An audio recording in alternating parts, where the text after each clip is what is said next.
ایک پرانی کہاوت ہے کہ جب ظلم حد سے بڑھتا ہے تو مٹ جاتا ہے۔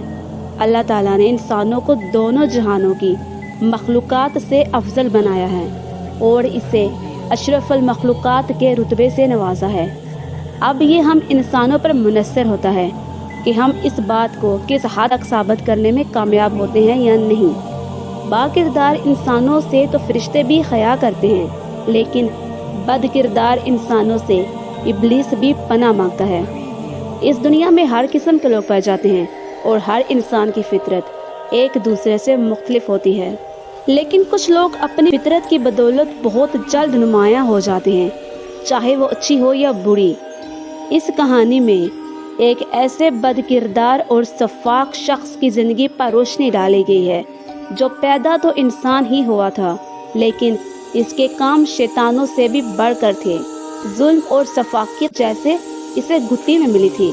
اکثر دیکھنے میں آیا ہے کہ اگر ماں باپ نیک اور صالح ہوں تو ان کی اولاد میں کوئی نہ کوئی ایسا ضرور پیدا ہو جاتا ہے جس کے کرتوتوں کی وجہ سے اس کے والدین کو بھی زمانے بھر میں رسوائی کا سامنا کرنا پڑتا ہے، اور اکثر والدین بد کردار اور گناہوں میں دنسے ہوں تو ان کی اولاد میں کوئی نہ کوئی ایسا پیدا ہو جاتا ہے جو ان کے لیے نیک نامی کا باعث بن جاتا ہے۔ 5 وقت کی باقاعدہ نماز پڑھنے کے باوجود اکثر اس کے دماغ میں ایک ہلچل سی مچی رہتی تھی، جیسے کوئی اسے اس بات پر اکسانے کی کوشش کر رہا ہو کہ وہ اپنا گھر بار چھوڑ کر کسی ویرانے میں جا بسے اور وہاں کوئی چلا کاٹے۔ یہ خیال آتے ہی وہ اپنے سر انکار میں جھٹک دیتا۔ دن بھر اپنے کاموں میں مصروف رہنے کی وجہ سے اسے اپنے دماغ پر زیادہ زور دینے کا موقع نہیں ملتا تھا، لیکن جیسے ہی گھر پہنچ کر اور کھانا وغیرہ کھانے کے بعد جب رات کو وہ اپنے بستر پر لیٹتا تو یکدم وہی خیال دوبارہ اس کے دماغ میں ایک انتشار برپا کر دیتا تھا۔ اس خیال کے متعلق سوچ سوچ کر اس کا دماغ پھٹنے لگتا تھا۔ جب یہ سب کچھ اس کی برداشت سے باہر ہونے لگا تو اس نے ایک مفتی صاحب کے پاس جانے کا فیصلہ کیا کہ ان سے مل کر انہیں ساری حقیقت سے آگاہ کرنا چاہیے۔ ہو سکتا ہے کہ وہ اس مسئلے کا کوئی حل بتا سکے۔ پھر دوسرے روز اس نے تمام کاموں سے فراغت حاصل کرنے کے بعد اس مدرسے کا رخ کیا جہاں مفتی صاحب بیٹھے تھے۔ حسب توقع پہلے سے لیے گئے وقت کے مطابق مفتی صاحب اپنے مخصوص کمرے میں اس کا انتظار کر رہے تھے اور اسے دیکھتے ہی اندر آنے کی اجازت دی۔ السلام علیکم حضرت، معافی چاہتا ہوں آپ کو تکلیف دی۔ دراصل میری پریشانی اس قدر بڑھ چکی ہے کہ میں نے اس کے لیے آپ سے مشورہ کرنا ضروری سمجھا۔ مجھے پوری امید ہے کہ آپ نے محسوس نہ کیا ہوگا۔ ارشد نے گلا کھنکارتے ہوئے ایک طرف بیٹھتے ہوئے معذرت خوانا انداز میں مفتی صاحب کی طرف دیکھتے ہوئے کہا۔ وعلیکم السلام۔ نہیں کوئی بات نہیں، آپ پہلے یہ بتائیں کہ کیا لیں گے؟ مفتی صاحب نے نہایت خوش اخلاقی سے پوچھا۔ جی حضرت، بہت شکریہ، کسی چیز کی ضرورت نہیں ہے۔ پھر کچھ دیر توقف کرنے کے بعد ارشد نے انہیں تمام تفصیل بتا دی کہ کس طرح کچھ دنوں سے اس کے دماغ میں اس طرح کے خیالات آنے لگے ہیں، حالانکہ وہ ہر وقت وضو کی حالت میں رہتا ہے اور کوشش کرتا ہے کہ سارا دن اس سے کسی کی دل آزاری بھی نہ ہو۔ مفتی صاحب سر جھکائے بڑی توجہ سے اس کی بات سن رہے تھے، اور جیسے جیسے ارشد انہیں بتاتا جا رہا تھا ویسے ویسے ان کے چہرے پر پریشانی کے آثار ابھرتے جا رہے تھے۔ پھر اس کے خاموش ہوتے ہی انہوں نے ایک طویل سانس لی اور کچھ دیر تک ارشد کے چہرے پر نظریں جمائے اسے بغور دیکھتے رہے۔ دیکھو ارشد میاں، جو تفصیل تم نے بتائی ہے اس کے مطابق تو یہی لگتا ہے کہ تمہاری عبادت میں کہیں نہ کہیں بےحامی ہے، جس کی وجہ سے کوئی طاغوتی قوت تم پر حاوی ہو چکی ہے، اور اپنی اسی شیطانی قوت کی بنا پر وہ تم سے وہ کام کروانے کے لیے اکسا رہی ہے جس کی اسلام میں ممانعت ہے۔ اس لیے ذہن پر زور دے کر سوچو کہ تم سے ایسی کون سی غلطی یا کوتاہی سرزد ہو رہی ہے جس کی وجہ سے ایسا ممکن ہوا۔ مفتی صاحب نے اسے سمجھانے والے انداز میں کہا۔ حضرت، مجھے تو یاد ہی میں نے کافی عرصے سے کوئی ایسا غلط کام کیا ہو جس پر اللہ تعالیٰ ناراض ہوا ہو، یا جس کی وجہ سے میرے دین پر حرف آیا ہو۔ ارشد نے رو دینے والے لہجے میں جواب دیا۔ اس کی بات سن کر مفتی صاحب نے اسے دوسرے روز آنے کا کہا اور ساتھ ہی ایک تعویذ لکھ کر اسے تاکید کی کہ اسے اپنے دائیں بازو پر باندھ لے اور کوشش کرے کہ صفائی کا خاص خیال رکھے۔ مزید دوسرے روز وہ اسے کچھ پڑھ کر دے گا تاکہ اسے بھی روزانہ کے استعمال میں رکھا جائے، انشاءاللہ اس سے افاقہ ہوگا۔ پھر کچھ دیر مزید وہاں بیٹھ کر ارشد نے اجازت لے کر ان کے کمرے سے باہر نکل گیا۔ رات کے 12:30 بجے کا وقت ہوگا۔ ارشد اپنے بیڈ روم میں چین کی نیند سویا ہوا تھا اور ساتھ ہی اس کی بیگم بھی آرام فرما رہی تھی کہ اچانک اسے یوں محسوس ہوا جیسے کوئی بیڈ کے نیچے موجود ہو اور اس کے بیڈ کو ہلانے کی کوشش کر رہا ہو۔ پہلے تو اسے اپنا وہم سمجھا، لیکن دوسرے لمحے اسے اپنا وہم جھٹکنا پڑا، کیونکہ یہ وہم نہیں بلکہ حقیقت تھی کہ اس کا بیڈ ہلکے ہلکے ہل رہا تھا۔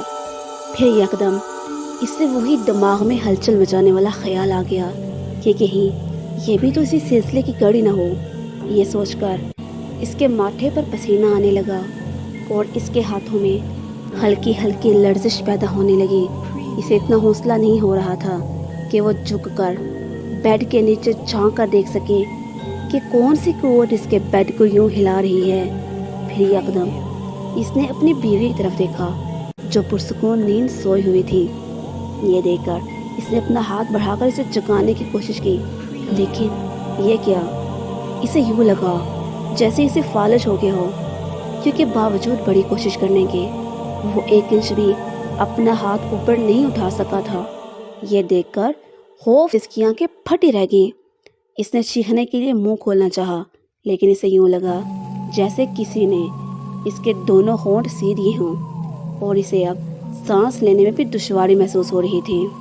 وہ عجیب مخمصے میں پھنس گیا تھا۔ اس کی سمجھ میں کچھ نہیں آ رہا تھا کہ وہ کیا کرے۔ وہ چوکری مارے بیڈ پر بیٹھا آنکھیں پھاڑے نیچے فرش کی جانب دیکھ رہا تھا، جہاں بیڈ کے نیچے سے تازہ لہو بہہ کر فرش پر پھیلتا جا رہا تھا۔ اس لہو میں جمے ہوئے خون کے لوٹھرے بھی تیرتے ہوئے صاف دکھائی دے رہے تھے۔